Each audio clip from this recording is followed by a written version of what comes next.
बिस्मिल्लाहिर्रहमानिर्रहीम। अस्सलाम वालेकुम टू आर डी स्टूडेंट्स। मैं आपका tutor Raza Latif from government post graduate college Samundri. Course title vector and tensor analysis, course code MTH 507, lecture number 22 deliver करने जा रहा हूँ।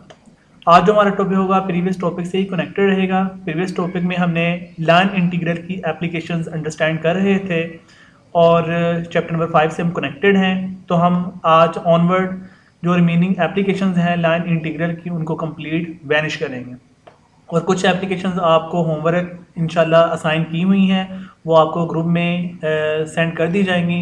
जो एप्लीकेशंस आपको होमवर्क के लिए खुद से परफॉर्म करनी है। तो क्वेश्चन नंबर 4 है, इफ़ ए वेक्टर इक्वल है 1 + x² y i hat plus 2xy j hat, और ये हमें गिवन है और इसके लिए हमने लाइन इंटीग्रल जो है इवेलुएट करनी है। Line integral at C A vector dot D R vector, और इसकी हमें जो ऑर्डर पेयर की फॉर्म जो लिमिट्स हैं वो भी गिवन है from 0,0 to 1,1 along the following path सी।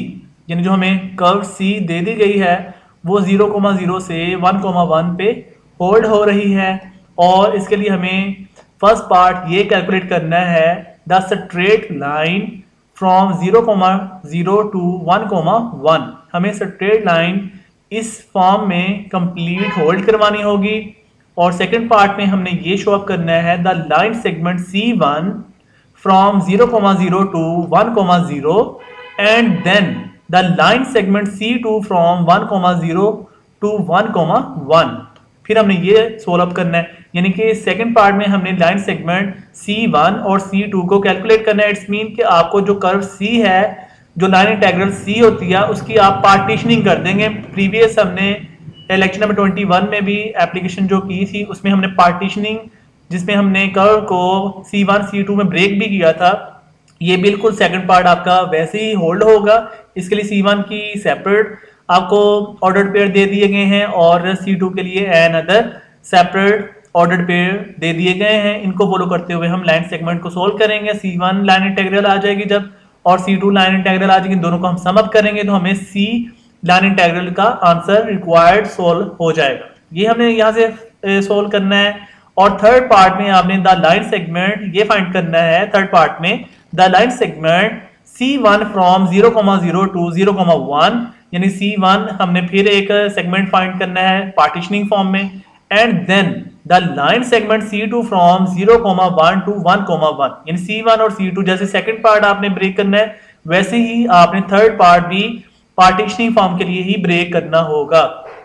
तो ये आपको डाटा है, तो इसको फॉलो करते हुए हम इसको सोल्व करेंगे। तो चलते हैं आरडीएस स्टूडेंट्स क्वेश्चन को सोल्व करने की तरफ। सोल्यूशन है given that A vector equal है, ये हमें गिवन है 1 + x² y इंटू आई hat plus 2xy into J hat, ये हमें गिवन है। लेट आपने इसके लिए लेट ये करना है जो हमें प्रीवियस एप्लीकेशन में भी हमने किया कि पोजीशन वेक्टर r आपको उसके लिए राइट करना होता है। तो ये हमारा xy प्लेन है, तो r वेक्टर इक्वल होगा xi प्लस yj, ठीक है ना।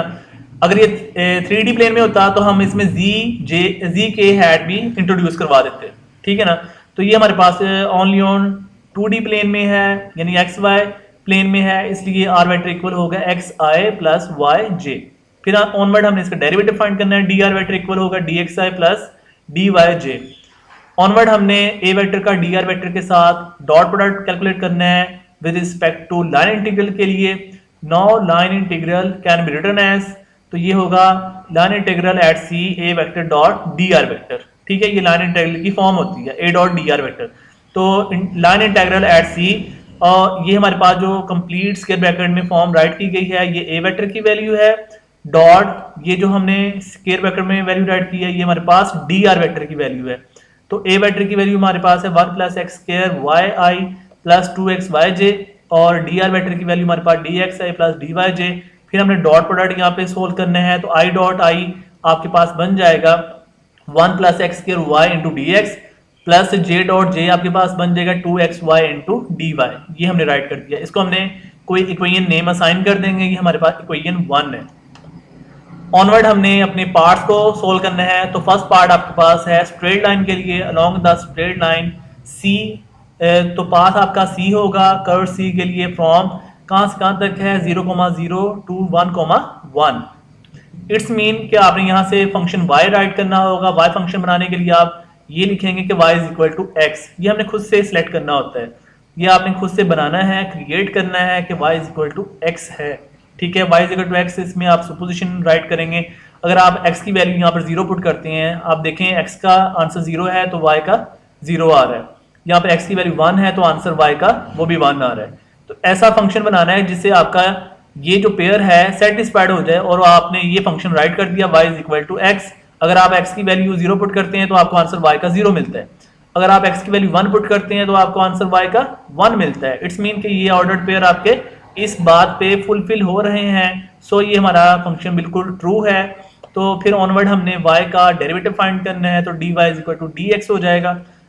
यहाँ पर हमारे पास फंक्शन y का है तो हमारे पास जो लिमिट्स होंगी वो x की होंगी। फिर here x varies from 0 to 1। आप देख सकते हैं x चेंज हो रहा है 0 टू 1, y भी चेंज 0 टू 1 नहीं हो रहा है, बट आपका फंक्शन किस में है? आपका फंक्शन y में है। जब आपका फंक्शन y में होगा तो फिर आपकी लिमिट्स किस में होंगी? ओनली ऑन x में। यानी कि x की लिमिट्स आप फिर लेंगे 0 टू 1, यानी कि 0 हमारी लोअर लिमिट होगी, 1 हमारी अपर लिमिट होगी। तो therefore equation number 1 implies that equation number 1 line integral a vector dot dr vector equal होगा, जो हमारे पास लाइन इंटीग्रल एट c है वो 0 से 1 है। यहाँ पर x की वैल्यू 0 है, यहाँ पर y की वैल्यू x की वैल्यू 0 है और x की वैल्यू 1 है। यानी कि x की वैल्यू 0 लोअर लिमिट है और x की वैल्यू 1 आपके पास अपर लिमिट है। फिर हमने जो आपके पास a वेक्टर की वैल्यू थी और dr वेक्टर के लिहाज से डॉट प्रोडक्ट आपने सोल्व किया हुआ है क्वेश्चन नंबर 1, इसमें आपने वैल्यूज को पुट करना है। ठीक है ना, जब आप इसमें y equal to X put करेंगे, यहाँ पर y की जगह x आ जाएगा और dy की जगह dx आ जाएगा। ठीक है, ये dy है, यहाँ पर dx आएगा, यहाँ पे y की जगह x आएगा। तो क्वेश्चन नंबर 1 में आपने जहाँ जहाँ y होगा वहाँ पे आपने x की वैल्यू पुट करनी है और जहाँ जहाँ dy होगा वहाँ वहाँ आपने dx की वैल्यू पुट करनी है। होपफुली यार समझ लग गई होगी आपको। तो ये देख सकते हैं ना, आपने जस्ट सब्स्टिट्यूशन करनी है। y की वैल्यू आपके पास देख सकते हैं, y की वैल्यू आपके पास है x, ये वाली, और इस y की वैल्यू भी x है और ये dy आ रहा है ना, इस dy की वैल्यू आपके पास है dx, ये हम राइट कर देंगे। तो ये आपके पास रिजल्ट बनता है line integral at C a vector dot dr vector. Line integral 0 से 1 है, 1 प्लस एक्स स्क्वायर और यहाँ पे y की वैल्यू x है into dx plus 2x, y की वैल्यू यहाँ पर हमने x पुट कर दी है, यहाँ पर dy था, dy की वैल्यू हमने dx से पुट कर दी हुई है। ठीक है ना, तो फिर आपने इसको कैलकुलेट करना है। ये हो जाएगा लाइन इंटीग्रल 0 से 1 plus x cube plus 2x square into dx। फिर आपने इसकी इंटीग्रेशन होल्ड करवानी है, तो 1 की इंटीग्रेशन x होगी, x क्यूब की इंटीग्रेशन x की पावर 4/4 होगी plus 2 as it is, x square की इंटीग्रेशन x क्यूब बाय 3 होगी। फिर हमने इसकी लिमिट होल्ड करवा देनी है, ये लिमिट्स लगा रही हैं 0 से 1। अपर लिमिट आपने 1 पुट करनी है, लोअर लिमिट 0 पुट करनी है। ठीक है ना, इन upper limit minus lower limit, तो अपर लिमिट होल्ड होगी और लोअर लिमिट आपके पास सारी 0 आएंगी, वो हमने राइट नहीं किया, जस्ट मैंने अपर लिमिट राइट की हुई है 1 प्लस 1/4 प्लस 2/3। फिर आपने इसका एलसीएम लेना है, 12 एलसीएम आएगा, तो ये 12 प्लस 3 प्लस 8 न्यूमरेटर में आएगा। ठीक है, जब आपने एलसीएम को सोल्व किया तो न्यूमरेटर वाले को आपने ऐड किया 23/12, ये इसका रिक्वायर्ड आंसर हो गया। ये हमारे पास फर्स्ट पार्ट का रिक्वायर्ड आंसर है। तो नेक्स्ट हमने जो सेकंड पार्ट है उसमें अब मूव करना है along the line segment C1 from 0,0 to 1,0। It's mean कि आपने इसके लिए एक ऐसा फंक्शन क्रिएट करना है जिसके लिए हमारे पास फंक्शन की बात ऑर्डर्ड पेयर पे सेटिस्फाइड होनी चाहिए। तो हम देख सकते हैं यहाँ पर x की वैल्यू 0 है, y की वैल्यू 0 है, यहाँ पर x की वैल्यू 1 है और y की वैल्यू 0 है। इट्स मीन कि जो y है वो आपका नो चेंज, y आपका बोथ पेयर में 0 ही आ रहा है। जब अब आपका y बोथ टर्म्स में 0 ही आ रहा है, इट्स मीन नो चेंजिंग, तो आपका फंक्शन क्या होगा? y इज इक्वल टू 0 होगा और x चेंज हो रहा है फ्रॉम 0 टू 1। x की लिमिट्स हमारे पास लिमिट्स आ रही हैं 0 से 1 में और फंक्शन y का आपके पास आ रहा है 0। तो ये मैंने लिखा हुआ है, it's mean y is equal to 0, y का डेरिवेटिव लें तो dy also equal to 0। Here x varies from 0 to 1, x move कर रहा है 0 से ऐसे 1 की तरफ मूव कर रहा है, ये 0 से 1, ये जो मैं आपको सर्कल आउट करके बता रहा हूँ। तो x वेरी फ्रॉम 0 टू 1। अब हमने क्वेश्चन नंबर 2 जनरेट करनी है, वो कैसे बनाएंगे कि जो हमारे पास line integral at C a dot dr vector है, इसकी हम पार्टीशनिंग करेंगे क्योंकि सेकंड पार्ट में हमें C1 लाइन इंटीग्रल कैलकुलेट करना है और C2 लाइन इंटीग्रल कैलकुलेट करना है, इसलिए हमने ए vector dot D R vector को लाइन इंटीग्रल की फॉर्म में C से C1 C2 में जनरेट कर दिया। तो line integral at C1 plus line integral at C1 A dot D R vector plus line integral at C2 A dot D R vector, यानी कि line integral C1 plus line integral at C2 ये हमने line integral at C से generate किए हैं, इनको हमने equation 2 name assign करना है। अब हम एक ये बात फुलफिल करवाएंगे लाइन इंटीग्रल C1 और एक बात हमने ये फुलफिल करवानी है लाइन इंटीग्रल एट C2। तो where line integral at C1 पहले हम ये कैलकुलेट करेंगे, फिर उसके बाद आपने लाइन इंटीग्रल C2 ये कैलकुलेट करना होगा। तो where line integral at C1 A dot D R vector equal है लाइन इंटीग्रल एट 0 से 1, यहाँ पर x की वैल्यू 0 है और x की वैल्यू 1 है, lower limit 0 upper limit 1 into D x, ये हमने वैल्यूज को पुट किया हुआ है यहाँ पर। ये जो आपके पास था ना रिजल्ट ये वाला, ये कोई नंबर 1, इसकी बात हो रही है। यहाँ पर आप y की वैल्यू 0 पुट करेंगे और जस्ट ओनली ऑन 1 dx रह जाएगा, प्लस y की वैल्यू 0 पुट करेंगे, dy वो भी 0 है, इट्स मीन ये तो 0 हो गया ओनली ऑन, फिर रिजल्ट क्या बचेगा इंटीग्रल 0 से 1 dx, it's mean line integral 0 से 1 dx, वही मैंने यहाँ पर राइट किया हुआ, देख सकते हैं आप सभी स्टूडेंट्स, ये आप देख सकते हैं। ये जो आपके पास लाइन इंटीग्रल 0 से 1 इंटू डी एक्स है इज इक्वल टू, तो यही मैंने वहां पर आपको अभी अंडरस्टैंड करवाया। तो यहाँ पर इंटीग्रेशन डेरिवेटिव कैंसिल हो जाएंगे, तो x की लिमिट्स आ जाएंगे 0 से 1, अपर लिमिट 1 है, लोअर लिमिट 0 है, तो 1 माइनस 0 आपके पास 1 आंसर क्रिएट हो जाएगा। अब ऑनवर्ड हमने करना है और along the line segment C2 from 1,0 to 1,1, it's mean आपके पास यहाँ पे फंक्शन देखें x की वैल्यू 1 है तो y की वैल्यू 0 है, यहाँ पे x की वैल्यू 1 है और y की वैल्यू 1 है, इट्स मीन कि आपके पास जो x की लिमिट्स हैं, जो x की वैल्यूज हैं वो चेंज नहीं हो रही। तो x की वैल्यू फर्स्ट पेयर में भी 1 है, x की वैल्यू सेकंड पेयर में भी 1 है, इट्स मीन कि आपके पास फंक्शन क्या बनेगा, x का बनेगा x इज इक्वल टू 1, और जो y है वो चेंज हो रहा है, y चेंज हो रहा है 0 से 1, तो आपका फंक्शन x का होगा और लिमिट्स आपकी y की होंगी। तो x इज इक्वल टू 1 है तो x का derivative dx is equal to 0 होगा, here y vary from 0 to 1। अब ये वैल्यूज आपने कोई नंबर 1 में पुट करनी है।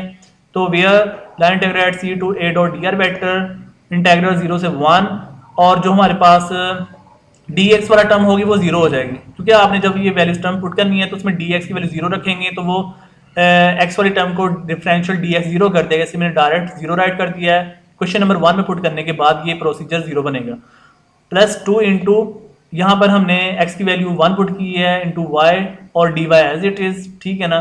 फिर आपने इसको कैलकुलेट करना है line integral at 0 1 2 y dy, फिर आपने y की इंटीग्रेशन होल्ड करवानी है तो y स्क्वायर ओवर 2 आएगा और 2 से 2 कैंसिल हो जाएगा। y स्क्वायर की जो लिमिट्स हैं 1 से 0 है और अपर limit minus lower limit 1 minus 0 into 1, ये हमारे रिक्वायर्ड आंसर हो जाएगा। फिर हमने लाइन इंटीग्रल C1 भी कैलकुलेट किया हुआ है, अपर फॉर्म में देख सकते हैं आप, ये हमारे पास लाइन इंटीग्रल C1 का आंसर 1 आया हुआ है और लाइन इंटीग्रल C2 का आंसर हमारे पास 1 आया हुआ है, दोनों का आंसर 1 है। तो हम कह सकते हैं line integral C2 sorry therefore question number 2 implies that line integral C a vector dot D R vector equal होगा लाइन इंटीग्रल C1 का आंसर 1 है प्लस लाइन इंटीग्रल C2 का आंसर ये भी 1 है, इन दोनों को ऐड करेंगे तो आंसर 2 आ जाएगा। ये हमारा फाइनल रिक्वायर्ड आंसर हो चुका है, hence which is the required solution. अब हम थर्ड पार्ट की तरफ मूव करते हैं, जैसे अभी हमने सेकंड पार्ट सोल्व किया वैसे ही हमारा थर्ड पार्ट होगा। तो थर्ड पार्ट में line integral C a dot D R vector हमारे पास line integral C1 a dot D R vector plus line integral C2 a dot D R vector, इसे हमने क्वेश्चन 3 नेम असाइन कर देना है। बिल्कुल हमने जैसे सेकंड पार्ट सोल्व किया पार्टीशनिंग के जरिए, तो ये हमारा थर्ड पार्ट भी पार्टीशनिंग के जरिए ही सोल्व हो रहा है, तो हमने इसकी पार्टीशनिंग करने जा रहे हैं। तो फर्स्ट ऑफ ऑल हम line integral at C1 find करेंगे, फिर हम लाइन इंटीग्रल C2 कैलकुलेट करेंगे, ठीक है ना। तो along the line segment C1 from 0,0 to 0,1, ये हमें गिवन है थर्ड पार्ट में जो आपको स्टेटमेंट दी गई है। तो इट्स मीन कि आपके पास x की वैल्यू 0 है, y की वैल्यू 0 है, x की वैल्यू 0 है तो y की वैल्यू 1 है। इट्स मीन कि आपके पास जो x है वो नो चेंज, x की वैल्यू नो चेंज, x की वैल्यू 0, दोनों पेयर्स में 0 ही आ रही है, तो आपका फंक्शन फिर x का बनेगा, क्योंकि यहाँ पर x की वैल्यू भी 0 है फर्स्ट पेयर में और इस सेकंड पेयर में x की वैल्यू 0 है, लेकिन y जो है वो चेंज हो रहा है 0 से 1 चेंज हो रहा है, ठीक है ना। तो इसका मतलब है लिमिट्स आपकी y की होंगी, लेकिन जो आपका फंक्शन होगा वो x का होगा। It's mean x is equal to 0, x का हमने डेरिवेटिव लिया, dx इज इक्वल टू 0 आया। Here y varies from 0 to 1, तो ऑनवर्ड हमने लाइन इंटीग्रेट c1 ए डॉट डी आर वेक्टर, इसको हमने कोई ये नंबर 1 में पुट करना है, तो ये हमारे पास आएगा 0 से 1 0 डी वाई। या आपको ये नंबर 1 में पुटिंग करेंगे तो आपका 0 आंसर यहाँ पे क्रिएट होगा इंटू डी वाई। यहाँ पर डेरिवेटिव होल्ड ही नहीं होगा क्योंकि यहाँ पर 0 डिफरेंशियल है, इट्स मीन तो आपका आंसर डायरेक्टली क्या आएगा 0। Along the line segment C2 पे हमने मूव करना है अब। तो C2 लाइन सेगमेंट के लिए हमारे पास जो इसके ऑर्डर पेयर है 0, 1 टू 1, 1 है, इसमें x की वैल्यू 0 है और y की वैल्यू 1 है, इसमें x की वैल्यू 1 है और y की वैल्यू 1 है। देख सकते हैं y नो चेंज, y दोनों पेयर्स में 1 ही आ रहा है, इट्स मीन फंक्शन आपका y का बनेगा और जो लिमिट्स होंगी वो x की होंगी, यानी x की लिमिट आपकी हो रही है 0 से 1। तो here it's mean y is equal to 1, तो y का डेरिवेटिव आया dy is equal to 0। Here x varies from 0 to 1। फिर आपने कोई नंबर 1 में पुटिंग करनी है, where line integrate at c to a dot D R vector, तो लाइन इंटीग्रल 0 से 1 1 plus X square into D x plus ये हमारे पास जो डेरिवेटिव डी वाई वाला टर्म होगा, ये आप देख सकते हैं डी वाई की वैल्यू 0 है, तो ये कंप्लीट पार्ट यहाँ पर जो भी आएगा वो 0 हो जाएगा। तो फिर ऑनवर्ड हमने इसको कैलकुलेट करना है, ये वाला पार्ट मैंने एज इट इज ही राइट किया हुआ है, तो इस पे हमने इंटीग्रेशन होल्ड करवानी है। 1 की इंटीग्रेशन x होगी प्लस एक्स स्क्वायर की इंटीग्रेशन x क्यूब बाय 3 होगी और इसकी लिमिट है 1 से 0। तो ये हम इसकी लिमिट अप्लाई करते हैं, अपर लिमिट 1 है, लोअर लिमिट 0 है, अपर लिमिट जस्ट होल्ड होगी, लोअर लिमिट 0 की वजह से वो हम नहीं राइट करेंगे, तो ये आ जाता है 1 प्लस 1/3 इंटू आपने एलसीएम लेना है। एलसीएम लेने के बाद आपका रिक्वायर्ड आंसर 4/3 आ जाएगा। फिर फाइनली हमने लाइन इंटीग्रल C1 का आंसर भी फाइंड कर लिया और C2 का भी फाइंड कर लिया। Therefore question 3 implies that line integral at CA dot DR vector is equal to line integral C1 का आंसर 0 है प्लस लाइन इंटीग्रल C2 का आंसर 4/3 है, दोनों को कैलकुलेट किया तो ये आंसर 4/3 आ गया, hence which is the required answer by the help of line integral formation. Question number 5 की तरफ चलते हैं डियर स्टूडेंट्स। क्वेश्चन नंबर 5 है, क्वेश्चन नंबर 5 है if A vector is equal to X Y square I plus 2 into X square Y plus Y into J hat, ये हमें given है ए vector और इवेलुएट करना है line integral at C A vector dot D R vector, ये हमने evaluate करना है लाइन इंटीग्रल की फॉर्मेशन को। और इसके लिए हमें जो कर्व सी का जो पाथ है वो हमें दे दिया गया है from 0,0 to 2,4 along the path following path C. जो हमें इसके कर्व सी के पाथ दिए गए हैं, फर्स्ट पार्ट है the straight line y is equal to 2x, ये हमें फंक्शन दिया गया है स्ट्रेट लाइन का। और सेकंड पार्ट में पैराबोला की फॉर्मेशन हमें दी गई है, the parabola y is equal to X square, ये हमने फॉलो करना है। थर्ड पार्ट में हमें दिया गया है the line segment C1 from 0,0 to 2,0 and then line segment C2 from 2,0 to 2,4। बिल्कुल सेम ये हमारा प्रीवियस क्वेश्चन नंबर 4 की तरह ही सोल्व होगा। यहाँ पर हम C1 C2 पार्टीशनिंग से फाइंड करेंगे और जो फर्स्ट पार्ट स्ट्रेट लाइन है ये हमने प्रीवियस अभी किया है, वहाँ पर straight line y is equal to x था, यहाँ पर straight line y is equal to 2x है। बिल्कुल सेम एज इट इज उन्हीं स्टेप पे फॉलो होगा। और यहाँ पर एक न्यू बात आई है आपको कि पैराबोला की फॉर्म आपको y की फॉर्मेशन में दे दी गई है, y is equal to X square. यहाँ पर पैराबोला को आपको इंट्रोड्यूस खुद से नहीं बनाना पड़ेगा, आपको पैराबोला की फॉर्मेशन उन्होंने गिवन दी हुई है, आपने इस पैराबोला की फॉर्म को फॉलो करते हुए अपने सॉल्यूशन को रीच्ड करवाना है। ठीक हो गया। ऑनवर्ड हम चलते हैं डियर स्टूडेंट्स अपने सॉल्यूशन की तरफ। सॉल्यूशन है given that A vector equal है 2x y स्क्वायर i plus 2 into X square y plus y into J. Let है आपने अपना r पोजिशन वेक्टर यहाँ पे राइट करना होता है सुपोजिशन के अकॉर्डिंग। r वेक्टर इक्वल है x i plus y j और इसका फिर हमने ऑनवर्ड डेरिवेटिव लेना है, डी आर वेक्टर इक्वल होगा d x i plus D y j. फिर ऑनवर्ड हमने ए वेक्टर का डॉट प्रोडक्ट लेना है डी आर वेक्टर के साथ, बिकॉज हमने लाइन इंटीग्रल की फॉर्मेशन को क्रिएट करना है। Now line integral can be written as line integral at C a dot D R vector equal होगा लाइन इंटीग्रल एट सी। तो ये हमारे पास जो स्क्वायर ब्रैकेट में राइट किया हुआ है ये कंप्लीट पार्ट जो हाईलाइट किया जा रहा है, this is known as A vector dot J. ये जो हमारे पास स्क्वायर ब्रैकेट में राइट किया हुआ है ये हमारे पास डी आर वेक्टर का रिजल्ट है। तो ए वेक्टर हमारे पास 2x y square I plus 2 into X square Y plus Y into J dot, ये हमारे पास D are vector D X है plus D Y into J. फिर आपने आई डॉट आई को सोल्व करना है। आई डॉट आई आपके पास आएगा d 2x² into D x plus, और जे डॉट जे आपके पास आएगा 2 into x square y plus y bracket में, ठीक है ना, इंटू डी वाई। इसको हमने कोई वन नेम असाइन कर देना है। फिर हमने अपने जो पार्ट्स हैं उनकी तरफ फॉलो करना है। फर्स्ट पार्ट है along the straight line C from 0,0 to 2,4। ये हमें स्ट्रेट लाइन मतलब जो इसके ऑर्डर पेयर हैं वो दिए गए हैं, और इट्स मीन कि इस तरह के ऑर्डर पेयर के लिए हमने फंक्शन अब क्रिएट करना है।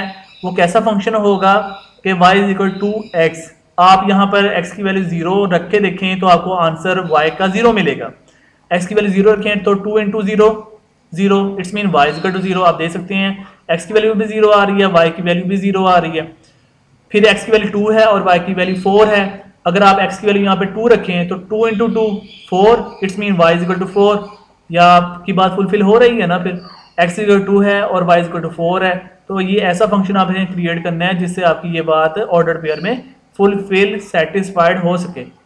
It's mean y is equal to 2x, हमने y का फंक्शन बनाया और यहाँ पे डेरिवेटिव फाइंड करेंगे dy is equal to 2dx, ठीक है। जब आपका फंक्शन y का होगा तो फिर आपकी लिमिट्स किसकी होंगी, x की। x वेरीज फ्रॉम 0 टू 2, तो x की लिमिट्स कहाँ से कहाँ तक है, 0 से 2 तक जा रही हैं। तो ऑनवर्ड हमने कोई नंबर 1 में मूव करना है। Line integral at C a dot D R vector equal होगा, लाइन इंटीग्रल एट 0 से 2 है, 2 इंटू 2x इंटू ये हमारे पास y की वैल्यू है, y की वैल्यू 2x का होल स्क्वायर हो गया into D x plus 2 into X square into ये हमारे पास y की वैल्यू 2x है प्लस 2x ब्रैकेट क्लोज कर देंगे इंटू ये dy की वैल्यू है 2dx, ठीक है।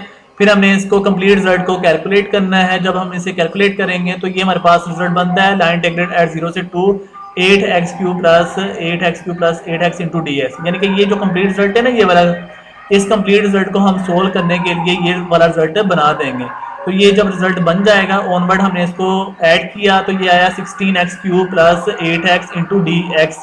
फिर ऑनवर्ड हमने इसके x³ पे इंटीग्रेशन होल्ड करवानी है। तो लाइन इंटीग्रल जब हम x³ पे इंटीग्रेशन होल्ड करवाएंगे तो ये आएगा x की पावर 4/4 प्लस 8, और x की जो इंटीग्रेशन है ये हमारे पास x²/2 आएगी, ठीक है ना। फिर ऑनवर्ड हमने इसकी लिमिट्स को यहाँ पे राइट कर दिया। इसकी लिमिट्स अपर लिमिट 2 है और लोअर लिमिट इसकी 0 है, ठीक है ना। अपर लिमिट जब आप इसमें 2 अप्लाई करेंगे तो ये आपके पास ये इस तरह का रिजल्ट क्रिएट कर देगा। लोअर लिमिट जो 0 है यहाँ पर हम राइट करेंगे, उससे हमें कोई भी रिजल्ट नहीं मिलने वाला, ठीक है ना, क्योंकि जो अपर लिमिट है उसका रिजल्ट हमारे पास है, लेकिन लोअर लिमिट का कोई भी रिजल्ट नहीं है, क्योंकि 0 से जब आप x वैल्यू पे पुट करेंगे तो ये 0 हो जाएगा, ये भी 0 हो जाएगा। इसलिए मैंने ओनली ऑन अपर वैल्यू को यहाँ पे होल्ड करके दिखाया हुआ है। तो ये है 4x की पावर 4 प्लस 4x²।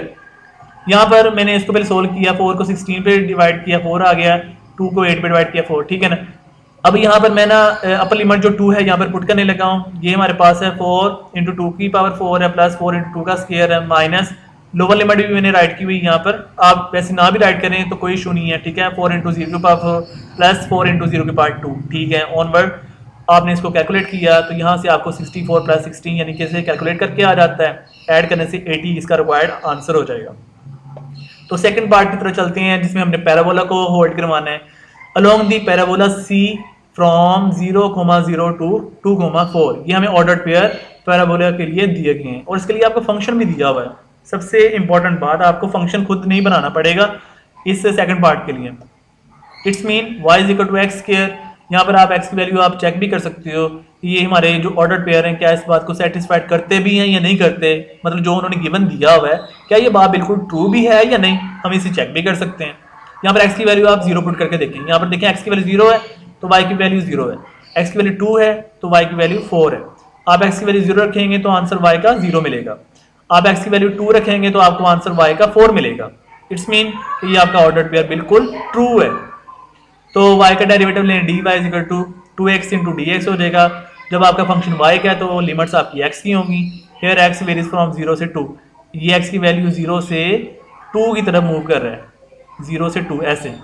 तो therefore question number 1 implies that line integral at C a dot D R vector line integral 0 से 2 होगी, 2x इंटू y की वैल्यू x², इसका whole square into D x plus 2 into x², ये हमारे पास y की value x² है plus x² into ये हमारे पास dy की वैल्यू 2x dx है।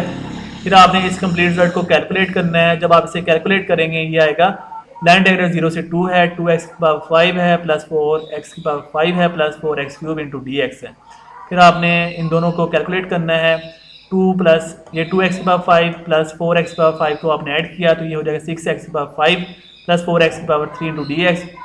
फिर आपने इसे कैलकुलेट किया तो ये आपके पास रिजल्ट आ जाता है, यानी कि x की पावर 5 पे इंटीग्रेट किया तो x की पावर 6/6 प्लस x की पावर 3 पे इंटीग्रेशन अप्लाई किया x की पावर 4/4, 6 से 6 ब्रेक किया, 4 से 4 ब्रेक कर दिया तो x raise to power 6 plus x raise to power 4। और जो इसकी लिमिट्स हैं वो हैं 0 से 2, यानी अपर लिमिट 2 है, लोअर लिमिट 0 है।